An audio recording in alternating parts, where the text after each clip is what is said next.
Lebanon में एक मंदिर के स्ट्रक्चर पर कुछ ऐसे पत्थर लगाए गए हैं जिनको देखकर इंसानी दिमाग दंग रह जाता है। एक एक पत्थर का वजन 3 ब्लू व्हेल्स जितना वजनी है और हैरत अंगेज तौर पे इनको बड़ी महारत से वन पीस में ना सिर्फ काटा गया बल्कि 1.5 किलोमीटर दूर से ट्रांसपोर्ट भी किया गया, वो भी हजारों साल पहले। लेकिन मिस्ट्री ये है कि आज तक इंसानों की कोई ऐसी सिविलाइजेशन नहीं गुजरी जो इतने बड़े पत्थर काटने के लिए मशहूर हो। क्या इतिहास में कोई ऐसी सिविलाइजेशन भी गुजरी है जिनके पास वो नॉलेज थी जो आज हमारे पास नहीं? इन पत्थरों की जांच पड़ताल के लिए जर्मन आर्कियोलॉजिस्ट की एक टीम ने पत्थर की उस कान पर एक्सकवेशंस करना शुरू की जहां से ये पत्थर लाए गए थे। वहां आज भी एक इनकम्प्लीट पत्थर मौजूद है जिसका वजन 1200 टन बताया जाता है, यानी करीब 4 बोइंग 747 जितना।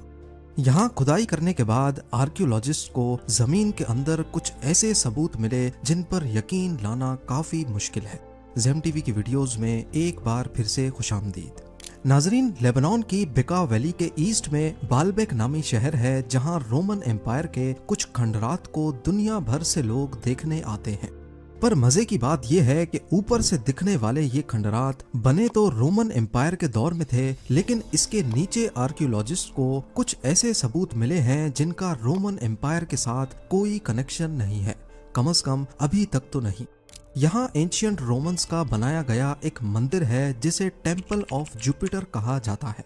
ये मंदिर आज भी रोमन एम्पायर के आर्किटेक्चर और उनके हुनर की आला तरीन मिसाल है। पर इस मंदिर की कंस्ट्रक्शन के नीचे बहुत बड़े पत्थरों की फाउंडेशन पाई गई है। पहले तो ये समझा जाता था कि शायद ये वन पीस में नहीं है बल्कि छोटे छोटे पत्थरों को बड़ी महारत से ऐसे जोड़ा गया कि ये एक ही लगे, लेकिन मुख्तलिफ टेस्ट्स करने के बाद ये बात कंफर्म हो गई कि ये कुछ और नहीं बल्कि एक ही जायंट पत्थर है। ये पत्थर, जिन्हें बाद में ट्रिलिथॉन्स का नाम दिया गया, एक एक की लंबाई 62 फीट, ऊंचाई 14 फीट और 12 फीट मोटे हैं। हैरत अंगेज तौर पे सिर्फ एक पत्थर का वजन 900 टन है।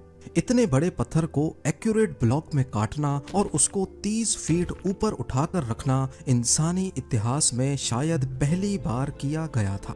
इन पत्थरों की साइज और वजन का अंदाजा लगाना हो तो एक एक पत्थर 9 लाख केजी का है, यानी दुनिया के सबसे भारी जहाज एंटोनोव AN-225 मिरिया से भी 1.5 गुना ज्यादा भारी। और पिरामिड ऑफ गीजा की कंस्ट्रक्शन में इस्तेमाल होने वाले सबसे बड़े पत्थरों से भी 10 टाइम्स बड़ा।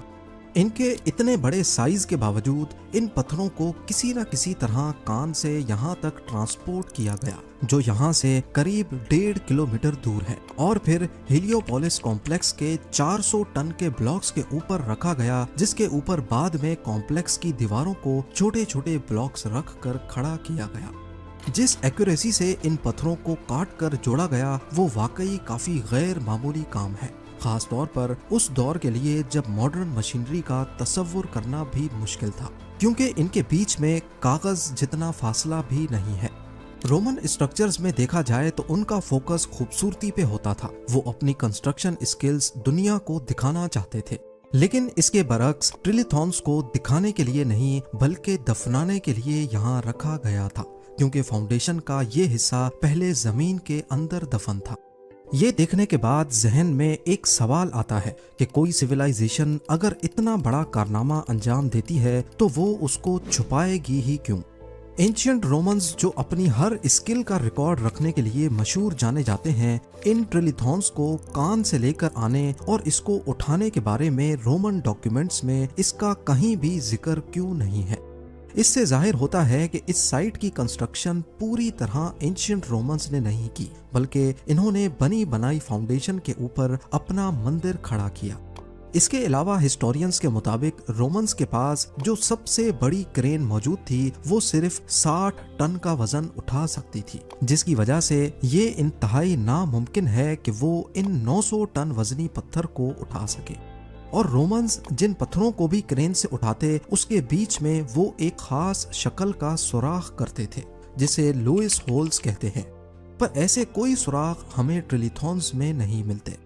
अगर रोमन्स की कॉमन इंजीनियरिंग टेक्निक्स का कोई रिकॉर्ड ट्रिलिथॉन को काटने, उठाने और यहाँ तक लाने के बारे में मौजूद नहीं, तो फिर इतनी महारत से ये काम किसने अंजाम दिया? टेम्पल ऑफ जुपिटर की असल फाउंडेशन आखिर बनाई किसने? टेम्पल ऑफ जुपिटर के दूसरे पत्थर फिनिशिंग के साथ लगे हैं, जबकि ट्रिलिथॉन्स की फिनिशिंग भी नहीं है और इन पर विंड और सैंड इरोजन के असरात वाज़े तौर पे दिखाई देते हैं कि जैसे ये हजारों सालों से यहीं पर पड़े थे। कई हिस्टोरियंस का ख्याल है कि इन सब चीजों को नजर में रखते हुए ट्रिलिथॉन्स रोमन एम्पायर के दौर के नहीं, बल्कि ये 12,000 साल पुराने हैं, यानी रोमन एम्पायर से भी 10,000 साल पहले। जो काम आज के मॉडर्न दौर में करना भी नामुमकिन समझा जाता है, वो उस वक्त आखिर किस सिविलाइजेशन ने और कैसे किया?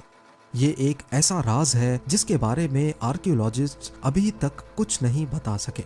बालबेक में सिर्फ यही ट्रिलिथॉन्स नहीं है जो इंसानी दिमाग को चकरा कर रख दें। टेम्पल ऑफ जुपिटर के कंपाउंड में कई मकामात पे इस तरह के बड़े बड़े पत्थर देखे जा सकते हैं। स्टेयर्स के बराबर में 800 टन के इस पत्थर को देखें, इसको हिलाना तक भी कोई मामूली बात नहीं है। इसके बाद आ जाते हैं साउथ वॉल पे, जहां 400 से लेकर 800 टन के बेशुमार ब्लॉक्स पाए जाते हैं। कुछ जमीन के ऊपर हैं तो कई जमीन के नीचे, पर किसी को भी मालूम नहीं कि ये जमीन में कितना डीप है। इसके बीच की फिटिंग बड़ी सफाई के साथ की गई है और बॉर्डर पे बनी ये लाइन 1 मिलीमीटर से भी छोटी है। ये देखने के बाद ये काम और ज्यादा पेचीदा दिखाई देता है। इन पत्थरों के सरफेस पे कुछ अजीबो गरीब निशानात मौजूद हैं, जैसे आजकल की मॉडर्न माइनिंग मशीनरी की वजह से पत्थरों पे बनते हैं। इन निशानात की लंबाई करीब 10 फीट तक है और ये एक दूसरे से बिल्कुल पैरेलल है। पुराने कदीम दौर के टूल्स की बात की जाए तो इनमें से कोई ऐसा नहीं है जो इस किस्म के निशानात बना सके। कम से कम हिस्टोरियंस के रिकॉर्ड पे तो ऐसा कोई टूल नहीं है। इस तरह के टूल मार्क्स चाइना में यानशान क्वारी के पत्थरों पर भी देखे गए हैं। यहाँ पर एक 16,000 टन वजनी पत्थर का ब्लॉक मौजूद है, जिस पर ठीक उसी तर्ज पे वैसे ही निशानात हैं जैसे बालबेक के पत्थरों पर हैं। इसी तरह जॉर्डन के कदीम शहर पेट्रा में भी ऐसे ही निशानात देखे गए हैं। पहाड़ के पत्थरों को काटकर ये शहर भी कम से कम 2300 साल पहले बनाया गया था। कंपैरिजन किया जाए तो ये निशानात आजकल की मॉडर्न मशीनरी जैसे ही हैं, यानी जमाना कदीम में भी ऐसी टेक्नोलॉजी थी जो मॉडर्न मशीनरी की तरह पत्थरों को काट सकती थी।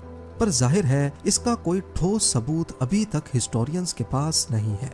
अब आ जाते हैं उस कान पर जहां से असल में ये बालबेक के पत्थर लाए गए थे, जिनमें ट्रिलिथॉन्स भी शामिल हैं। Baalbek quarry temple of Jupiter से करीब 1.5 किलोमीटर दूर है और ये एक लाइम स्टोन की कान है। यहाँ पर कुछ आधे कटे हुए पत्थर अभी तक मौजूद हैं। ये ज्यादा हैरानकुन है क्योंकि ये टेम्पल ऑफ जुपिटर और कॉम्प्लेक्स में लगाए गए पत्थरों में सबसे बड़े हैं। कान पे ये आधा कटा हुआ पत्थर प्रेग्नेंट वुमेन के नाम से जाना जाता है। इसका ये नाम कैसे पड़ा, इसके बारे में कई कहानियां मशहूर हैं। 68 फीट लंबा, 14 फीट ऊंचा और 14 फीट मोटा। एरिया के हिसाब से इसका वजन 1200 टन कैलकुलेट किया गया है। ये पत्थर एक एंगल पे पड़ा हुआ है, जबकि इसका निचला हिस्सा अभी भी कान के पत्थर से जुड़ा हुआ है।